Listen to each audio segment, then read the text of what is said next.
नमस्कार बच्चों। ये तो आप जानते ही हैं कि हमारा देश त्योहारों का देश है। इसमें तरह तरह के धार्मिक राष्ट्रीय त्योहार बनाए जाते हैं और इन्हीं तरह के त्योहारों की सूची में निहित फसलों के त्योहार भी हैं, जो फसल के बोने, पकने, कटने व फसल की समृद्धि पर बनाए जाते हैं। आज हम कुछ इसी प्रकार के त्योहारों पर बात करेंगे। क्योंकि हमारा भारत कृषि प्रधान देश है, तो यहाँ फसलों के त्योहारों की बात तो सर्वप्रथम की जानी चाहिए। तो चलिए आपकी पुस्तक का पाठ 2 पढ़ते हैं। फसलों का त्योहार। फसलों के त्योहार। सारा दिन बोरसी के आगे बैठकर हाथ तापते हुए गुजर जाता है। कहाँ तो खिचड़ी के समय धूप में गर्माहट की शुरुआत होनी चाहिए और यहाँ हम सूरज के इंतजार में आस लगाए बैठे हुए हैं। पूरे 10 दिन हो गए, सूरज लापता है। आज सुबह तो रजाई से निकलने की हिम्मत नहीं हो रही थी। पढ़ाई देखिए, इन पंक्तियों में पढ़ते हैं हम क्या कहने चाह रहे हैं लेखक। सारा दिन बोरसी के आगे बैठकर, सारा दिन यानी पूरा दिन। बोरसी क्या होती है? एक मिट्टी का ऐसा बर्तन होता है जिसमें आग जलाई जाती है। मिट्टी का परात के प्रकार का एक बर्तन होता है, अंगीठी टाइप का, जिसमें आग जलाई जाती है और लोग ठंड के दिनों में उससे गर्माहट पाने के लिए उसमें हाथ तापते हैं। कहाँ तो खिचड़ी के समय धूप में गर्माहट की शुरुआत होनी चाहिए थी। खिचड़ी के समय क्या होता है? खिचड़ी कब खाई जाती है? कौन से त्योहार में खाई जाती है? हाँ जी, मकर संक्रांति के दिन। उस दिन खिचड़ी खाई जाती है, दही चिवड़ा खाया जाता है। तो खिचड़ी के समय यानी मकर संक्रांति का दिन। इस दिनों में धूप में गर्माहट की शुरुआत होनी चाहिए, यानी धीरे धीरे ठंड कम हो जानी चाहिए थी। और यहाँ हम सूरज के इंतजार में आस लगाए बैठे हुए हैं, किंतु उस दिन सूरज नहीं निकला, धूप नहीं निकली। पूरे 10 दिन हो गए, सूरज लापता है। केवल आज का दिन ही नहीं, पूरे 10 दिन हो गए थे, सूरज लापता था। लापता यानी सूरज नहीं निकल रहा था, धूप तेज नहीं हो रही थी, तेज धूप नहीं हो रही थी, सूरज तेज नहीं निकल रहा था। आज सुबह तो रजाई से निकलने की हिम्मत नहीं हो रही थी। आज सुबह इतनी ठंड थी कि रजाई से बाहर निकलना यानी बाहर निकलकर जागने की हिम्मत, बाहर निकल के काम करने की हिम्मत नहीं हो रही थी, यानी उस दिन बहुत ठंड थी। फिर देखिए, बाहर देखने से तो समय का अंदाजा बिल्कुल नहीं हो रहा, लेकिन घर में हो रही चहल पहल अब पता चल रही है। रह रह कर कानों में कभी चापाकल के चलने और पानी के गिरने की आवाज, तो कभी किसी की हाक लगाने की आवाज आ रही थी। जा भाग के देख, केरा के पत्ता आयल की ना। बाहर देखने से पता चला कि वैसे तो नहीं पता चल रहा था बाहर देखने से समय के अंदाजा का, क्योंकि सूरज नहीं निकला था, सूरज की तेज रोशनी, धूप नहीं निकली थी, सूरज का प्रकाश उतना नहीं चमक रहा था। लेकिन घर में हो रही चहल पहल से पता चल रहा था कि लोगों के चलने की आवाज थी, पानी के गिरने की आवाज थी, तो कभी किसी के आवाज लगाने की आवाज आ रही थी बाहर से। तो यानी इससे यह पता चल रहा था कि लोग उठ चुके हैं, सुबह हो गई है, सब लोग अपने काम करने लग गए हैं। और ये भाषा सुनिए, जा भाग के देख, केरा के पत्ता आयल की ना। तो जाओ बाहर भाग कर देखो कि केले के पत्ते आए कि नहीं। ठीक है, तो ये भाषा कहाँ की है? जा भाग कर देख, केरा के पत्ता आयल की ना। यह बिहार की भाषा है, बिहार की बोली की बात हो रही है। चलिए आगे देखिए। आज ही लोग के उठे के नहीं का, बोल जल्दी तैयार हो कस, अब तो उठने में ही भलाई है। आप देखिए इसमें क्या कहा जा रहा है, आज ये लोग उठे कि नहीं का, कि आज ये लोग उठेंगे कि नहीं। बोल जल्दी तैयार हो कस, उनको बोल, उसे बोल जल्दी उठकर तैयार हो जाए। फिर उसे लगा कि अब तो उठने में ही भलाई है। नहा धोकर हम सभी एक कमरे में इकट्ठा हुए। दादा और चाचा ने क्या सफेद चकाचक मांड लगी धोती और कुर्ता पहना हुआ है। खिचड़ी में ऐसन ठाठ हम पहले कब्बो ना देखनी, सारा देह कनकना देता, पापा ने कहा। शायद आज धोती में उन्हें ठंड कुछ ज्यादा लग रही है। सब नहा धोकर उठकर एक कमरे में इकट्ठा हो गए। दादा और चाचा ने क्या सफेद चकाचक मांड लगी धोती होती है, जो सफेद धोती पहनते हैं कुर्ते के नीचे, वो एकदम कड़क मांड लगाकर एकदम उसको कड़क बनाया जाता है। तो सफेद मांड वाली धोती पहनी थी और कुर्ता पहना हुआ था। और खिचड़ी में ऐसन ठाठ, मतलब खिचड़ी में यानी मकर संक्रांति के दिन इतनी ठंड पहले कभी नहीं देखी। आज तो देह कांप रहा है, देह कनकना देता, मतलब देह कांप रहा है ठंड की मारे, पापा ने कहा। शायद पापा को आज धोती में कुछ ठंड ज्यादा लग रही थी। सामने मचिया पर खादी की सफेद साड़ी पहने हुए दादी बैठी थी। आज दादी ने अपने बाल धोए हैं, झक सफेद सेमल की रुई जैसे हल्के फुल्के बाल। गौर से देखने पर भी एक काला बाल नजर नहीं आता, बिल्कुल धुली धुली सी लग रही है दादी। उनके सामने केले के कुछ पत्ते कतार में रखे हैं, जिस पर तिल, मिट्टा क्या होता है, गुड़, चावल आदि के छोटे छोटे ढेर पड़े हुए हैं। हमें बारी बारी से उन सभी को छूने और प्रणाम करने के लिए कहा गया। जब सबने ऐसा कर लिया तो हम उन सभी चीजों को एक जगह इकट्ठा करके दान दे दिया गया। देखिए, सामने खादी की सफेद साड़ी पहने हुए दादी बैठी थी।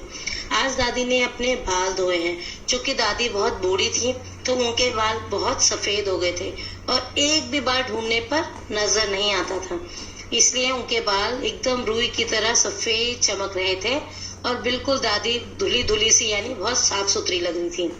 उनके सामने केले के कुछ पत्ते कतार में यानी पंक्ति में लाइन में रखे हुए थे, जिस पर तिल था, मिट्ठा किसे बोलते, गुड़ को, चावल आदि के छोटे छोटे ढेर रखे हुए थे। और बच्चों को, सब लोगों को कहा गया कि इसे छूइए और प्रणाम कीजिए। जब सबने ऐसा कर लिया तो चीजों को एक जगह इकट्ठा करके दान देने के लिए कहा। ये बेटा, मकर संक्रांति के दिन बिहार में रिवाज किया जाता है कि इन सारी चीजों को प्रणाम करके किसी गरीब को या पंडित को दान कर दिया जाता है। आज तो अपनी दीदियां बुरी फंसी। उन्हें ना तो चूड़ा दही ही पसंद है और ना ही खिचड़ी, पर आज तो फरमाइशी नाश्ता नहीं चलेगा, उन्हें दोनों ही चीजें खानी पड़ेंगी। आज खिचड़ी जो है, खिचड़ी खाने के बाद सभी ने गया से आए तिल, गुड़ और चीनी के तिलकुट को बड़े चाव से खाया। खाते खाते मैं सोच रही थी कि कितनी अलग है ना यह खिचड़ी जो अभी हम मना रहे हैं। स्कूल में हम जो खिचड़ी मनाते थे उसकी अलग ही मस्ती हुआ करती थी। छुट्टी का दिन, नाव में बैठकर गंगा नदी की सैर और फिर टापू पर बालू में दौड़ते हुए पतंग उड़ाना या उड़ाने की कोशिश करना, कितना मजा आता था। इधर हम पतंग उड़ाते थे और वहीं थोड़ी दूर पर गुरुजी, विमला दीदा, आनंद जी, झिलमिट भैया सब मिलकर ईंट से बने चूल्हे पर बड़े बड़े कढ़ाइयों में खिचड़ी बनाते थे। हम भी बीच बीच में अपनी पतंगों को सुस्ताने का मौका देते हुए मटर और प्याज छीलने बैठ जाते। वैसे खिचड़ी फिर दोबारा खाने को नहीं मिली। वाकई ढंग कैसा भी हो, पर है ये खुशियों का त्योहार। देखिए इसमें क्या कह रहे हैं, आज तो अपनी दीदियां बुरी फंसी, मतलब आज तो अपनी दीदी बुरी फंसी। क्यों दीदी क्यों बुरी फंसी? क्योंकि उनको ना ही चूड़ा दही पसंद था और ना ही खिचड़ी, जो कि बिहार में मकर संक्रांति के रिवाज के हिसाब से दही चूड़ा खाना पड़ता है, खिचड़ी खानी पड़ती है। पर आज तो कोई फरमाइशी नाश्ता यानी मनपसंद नाश्ता नहीं चलेगा, बल्कि जो रिवाज है उसी के अनुसार सबको खाना पड़ेगा। और वो जो 2 चीजें हैं कौन कौन सी, चूड़ा दही और खिचड़ी, वो ही खानी पड़ेगी। आज खिचड़ी जो है यानी खिचड़ी का त्योहार जो है यानी मकर संक्रांति का त्योहार है। और खिचड़ी खाने के बाद सभी ने गया, बिहार में एक जगह है गया, वहां से आए तिल, गुड़ और चीनी के तिलकुट को बड़े चाव से खाया। खाते खाते मैं सोच रही थी कि कितनी अलग है ये खिचड़ी। देखिए, जब ये स्कूल में मनाते थे खिचड़ी तब उसकी मस्ती अलग हुआ करती थी। छुट्टी का दिन होता था, नाव में बैठकर गंगा नदी की सैर करते थे और फिर टापू पर बालू में दौड़ते हुए पतंग उड़ाते थे। बहुत ही अलग ढंग से मजे करते हुए मनाते थे। इधर हम पतंग उड़ाते थे, वहीं थोड़ी दूर पे उनके गुरुजी मतलब उनके टीचर, उनके शिक्षक विमला दीदा, आनंद जी, झिलमिट भैया सब मिलकर ईंट से बने चूल्हे पर बड़े बड़े कढ़ाओं मतलब बड़ी बड़ी कढ़ाई में खिचड़ी बनाते थे। हम भी बीच में अपनी पतंगों को सुस्ताने का मौका देते हुए मटर और प्याज छीलते थे, यानी पतंग को कुछ देर के लिए छोड़कर मटर और प्याज छिलने बैठ जाते थे। वैसी खिचड़ी फिर दोबारा खाने को नहीं मिली। अब पर खिचड़ी क्या होती है, खिचड़ी दाल और चावल को और उसमें मसाले डालकर बनाई जाती है। बहुत ही पौष्टिक होती है बेटा ये खिचड़ी, आपके पेट के लिए भी, आपके सेहत के लिए भी बहुत फायदेमंद होती है। तो इसमें बोल रहे हैं वाकई ढंग कैसा भी हो पर खुशियों का ये त्योहार है, यानी इसे मनाने के तरीके भले ही अलग हो लेकिन है खुशियों का त्योहार। जनवरी माह के मध्य में यानी 14-15 जनवरी में भारत के लगभग सभी प्रांतों में फसलों से जुड़ा कोई न कोई त्योहार मनाया जाता है। कोई फसलों के त्योहार हो जाने पर, तैयार हो जाने पर खुशी बांटता है, तो कुछ लोग इस उम्मीद में खुश होते हैं कि अब पाला कम होगा। पाला यानी अब कोहरा कम पड़ेगा, अब ओले धुंध, जब सर्दियों का मौसम होता है तो उसमें धुंध पड़ती है ना, सुबह के टाइम पे बहुत ज्यादा ओस पड़ती है तो उसे बोलते हैं पाला। सब लोग अपनी फसलों को लेके खुश होते हैं कि अब पाला कम होगा, यानी अब ओस कम पड़ेगी जिससे फसल खराब नहीं होगी। और सूरज की गर्मी बढ़ने से खेतों में खड़ी फसल तेजी से बढ़ेगी, यानी खूब अच्छी फसल होगी। सभी प्रांतों और इलाकों का अपना रंग और अपना ढंग नजर आता है। इस दिन सब लोग अच्छी पैदावार की उम्मीद और फसलों के घर में आने की खुशी का इजहार करते हैं। उत्तर प्रदेश, बिहार, मध्य प्रदेश में मकर संक्रांति या तिल संक्रांत, असम में बिहू, केरल में ओणम, तमिलनाडु में पोंगल, पंजाब में लोहड़ी, झारखंड में सरहुल, गुजरात में पतंग का पर्व, सभी खेती और फसलों से जुड़े त्योहार है। तो देखा आपने, फसलों से जुड़े हुए पूरे भारत में अलग अलग त्योहार मनाए जाते हैं। इन्हें जनवरी से मध्य अप्रैल तक अलग अलग समय में मनाया जाता है। ये त्योहार जनवरी से आरंभ हो जाते हैं और अप्रैल तक चलते रहते हैं। झारखंड में सरहुल बड़े जोश और खरोश के साथ मनाया जाता है। झारखंड का कौन सा त्योहार है? सरहुल। 4 दिनों तक इसका जश्न चलता रहता है। 4 दिन तक इसका जश्न मनाते रहते हैं लोग। अलग अलग जनजातियां इसे अलग अलग समय में मनाती हैं। संथाल लोग फरवरी मार्च में, देखिए संथाल जाति फरवरी मार्च में, और राम लोग इसे मार्च अप्रैल में मनाते हैं। आदिवासी आमतौर पर प्रकृति की पूजा करते हैं क्योंकि उन्हें सब चीज प्रकृति से प्राप्त होती है, जिससे उनका भरण पोषण होता है, इसलिए वो प्रकृति की ही पूजा करते हैं, प्रकृति को ही अपना देवता देवी मानते हैं। सरहुल के दिन विशेष रूप से साल के पेड़ की पूजा की जाती है। साल बेटा एक पेड़ होता है जिससे हमें लकड़ी भी प्राप्त होती है, फूल भी आते हैं इसमें। यही समय है जब साल के पेड़ों में फूल आने लगते हैं और मौसम बहुत ही खुशनुमा हो जाता है। स्त्री पुरुष दोनों ही ढोल मंजीरे लेकर रात भर नाचते गाते हैं। ढोल मंजीरा मतलब एक ये वाद्य यंत्र होते हैं, ढोल हो गया, मंजीरा हो गया, इसको लेकर रात भर नाचते और गाते हैं, यानी इन्हें बजाते रहते हैं और नृत्य करते रहते हैं, गाना गाते रहते हैं। चारों ओर फैली हुई छोटी छोटी घाटियां, लंबे लंबे साल के वृक्षों का जंगल और वहीं आसपास बसे छोटे छोटे गांव, लिपे पुते करीने से बुहारे और सजाए गए अपने घरों के सामने लोग एक पंक्ति में कमर में बाहें डालकर नृत्य करते हैं। देखिए चारों ओर छोटी छोटी घाटियां हैं यहाँ पर और लंबे लंबे साल के वृक्षों का जंगल है और आसपास छोटे छोटे गांव हैं झारखंड में। यहाँ पर लिपे पुते यानी सफेदी किए हुए घर और बुहारें और सजाएगी अपने घरों के सामने लोग एक लाइन बनाकर, पंक्ति बनाकर एक दूसरे की कमर में हाथ डालकर नृत्य करते हैं। ये इनके नृत्य करने का तरीका है। अगले दिन वे नृत्य करते हुए घर घर जाते हैं और फूलों के पौधे लगाते हैं। घर घर से चंदा मांगने की भी प्रथा है, पर चंदे में मालूम है क्या मांगते हैं?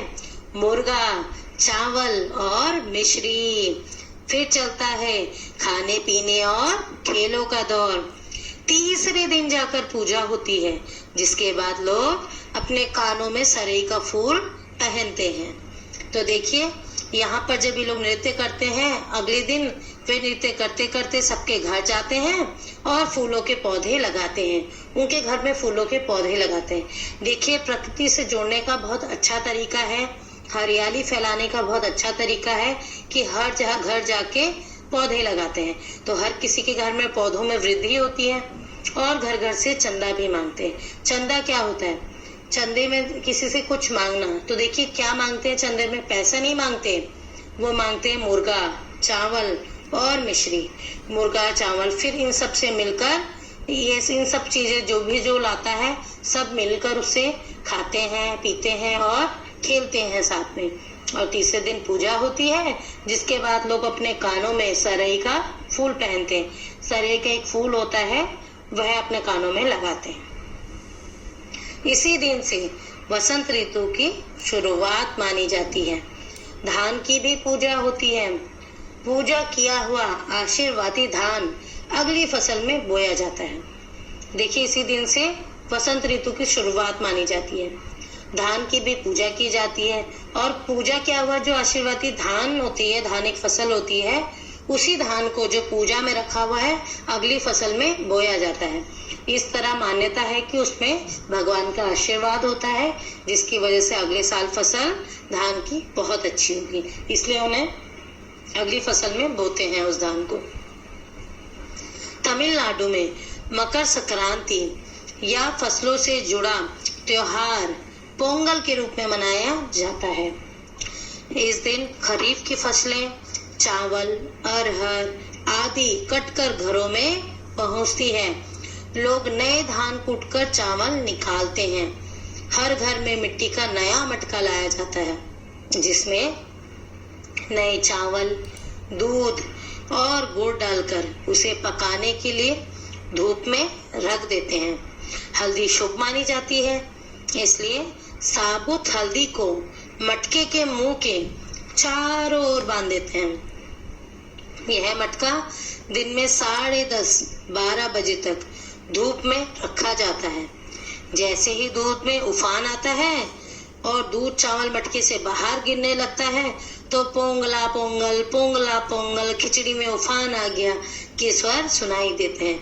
पोंगला पोंगल का मतलब क्या है? खिचड़ी में उफान आ गया, यानी खिचड़ी में उबाल आ गया, ये स्वर सुनाई देते हैं। तो देखिए ये तमिलनाडु में जो है मकर संक्रांति, ये फसलों से जुड़ा त्योहार है जिसे पोंगल बोलते हैं। इस दिन खरीफ की फसलें कौन कौन सी होती है? चावल, अरहर, ये सब घरों में काटकर पहुंचती है। लोग नए धान क्या होते हैं? जब चावल के ऊपर जो छिलका होता है उसे धान बोलते हैं। उसको वो लोग कूटते हैं और उसके अंदर से क्या निकलते हैं? छिलके के अंदर से चावल। हर घर में मिट्टी का नया मटका लाया जाता है, जिसमें नए चावल डालते हैं, दूध डालते हैं और गुड़ डालते हैं और उसे पकाने के लिए धूप में रख देते हैं। हल्दी शुभ मानी जाती है, इसलिए साबुत हल्दी को मटके के मुंह के चारों ओर बांध देते हैं। यह मटका दिन में 10:30-12 बजे तक धूप में रखा जाता है और जैसे ही दूध में उफान आता है और दूध चावल मटके से बाहर गिरने लगता है तो सब पोंगला पोंगल पोंगना पोंगल बोलते हैं, यानी खिचड़ी में उफान आ गया, खिचड़ी में उबाल आ गया, ऐसे स्वर सुनाई देते हैं, ऐसी आवाजें सुनाई देती है। फिर देखिए गुजरात में क्या होता है। दूसरी ओर गुजरात में पतंगों के बिना तो मकर संक्रांति का जश्न अधूरा ही माना जाएगा। इस दिन आसमान की ओर यदि नजर उठाए तो शायद हर आकार और रंग रूप की पतंगे आकाश में लहराती हुई मिले। प्रत्येक गुजराती, चाहे वह किसी भी धर्म, जाति या आयु का हो, पतंग उड़ाता है। हजारों लाखों पतंगों से सूर्य भी ढक सा जाता है। देखिए गुजरात में पतंगे, मकर संक्रांति के दिन पतंगे जरूर उड़ाई जाती है।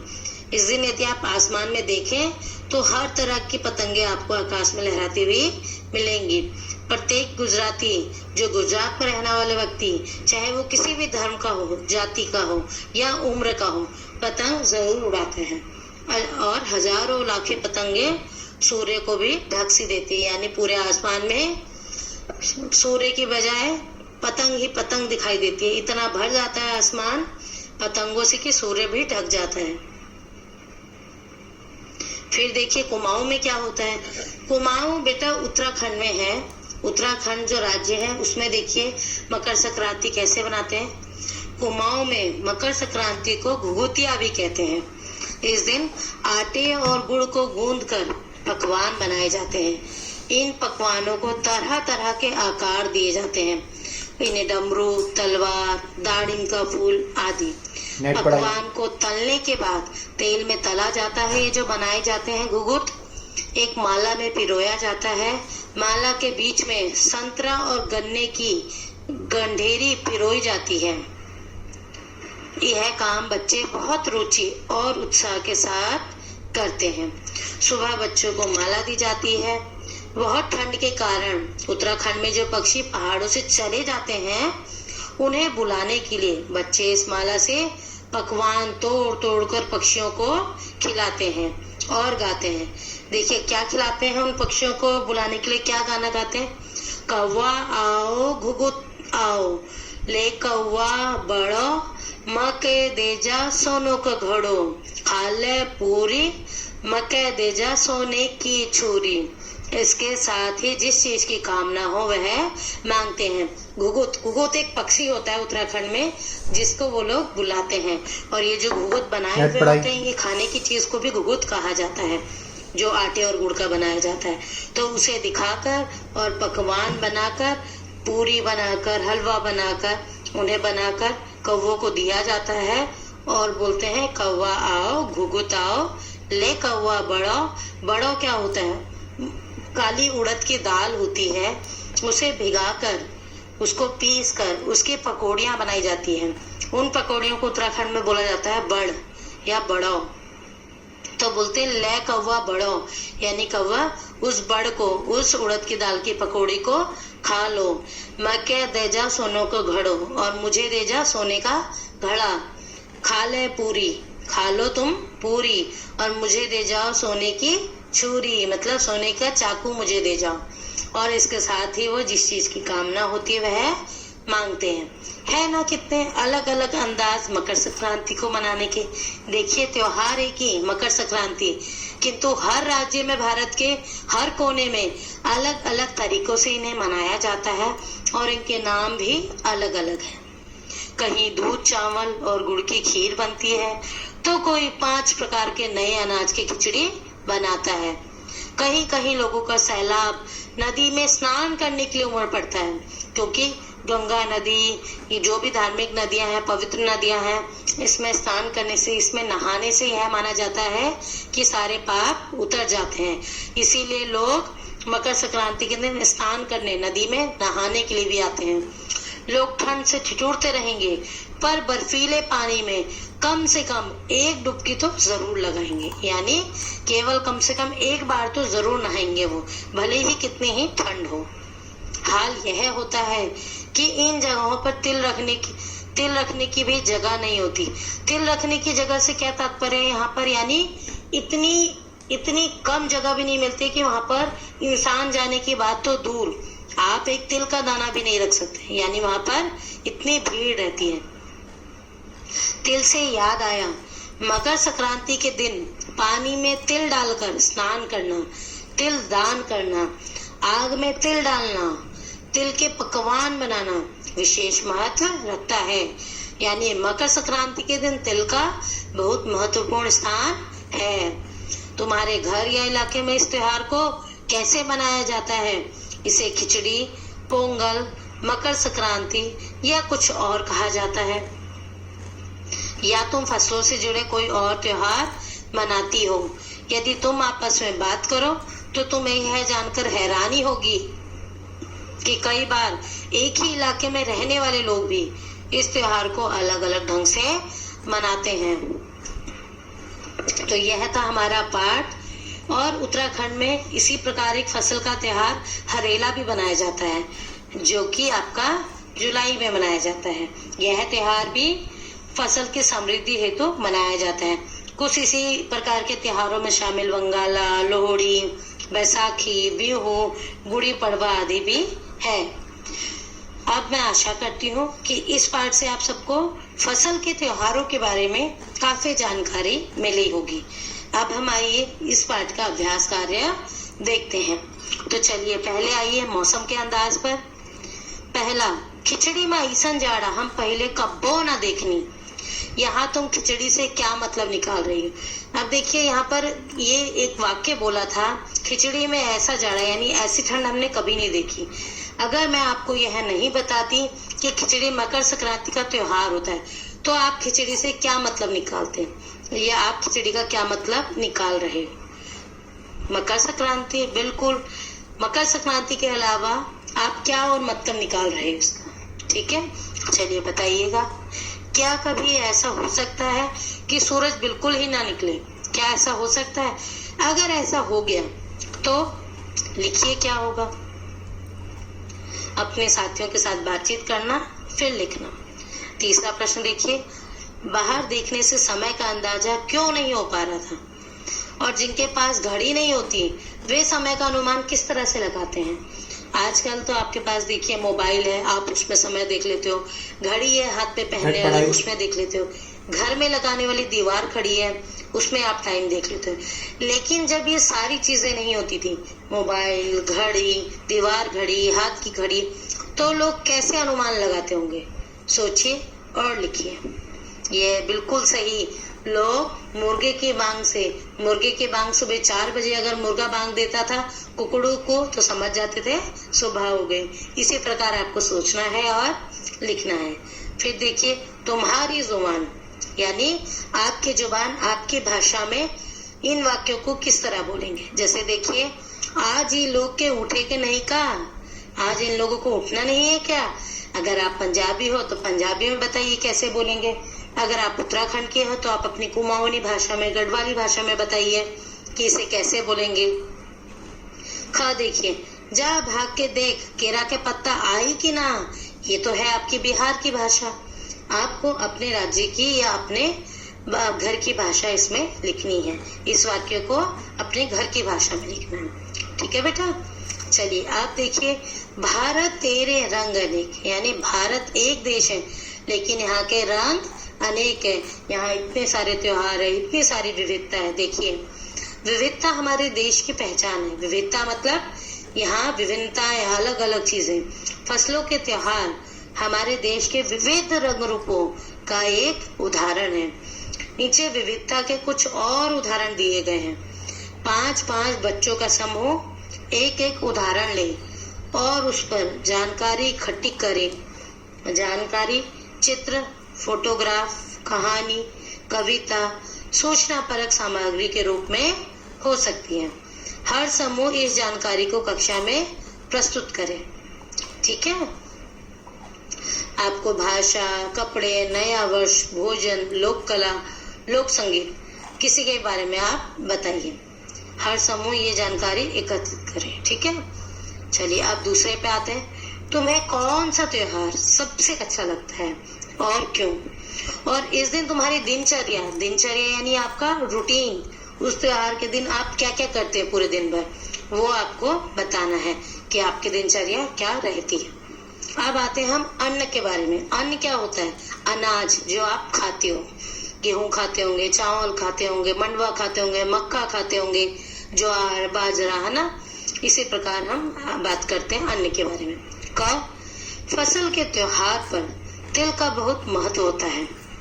तिल का किन किन रूपों में इस्तेमाल किया जाता है पता करिए। तिल आपने देखा होगा, तिल के लड्डू खाए होंगे, तिल की बर्फी खाई होगी, तिल की चिक्की खाई होगी। चिक्की क्या होती है? गज्जक। और तिल का प्रयोग और किस लिए होता है खाने के अलावा?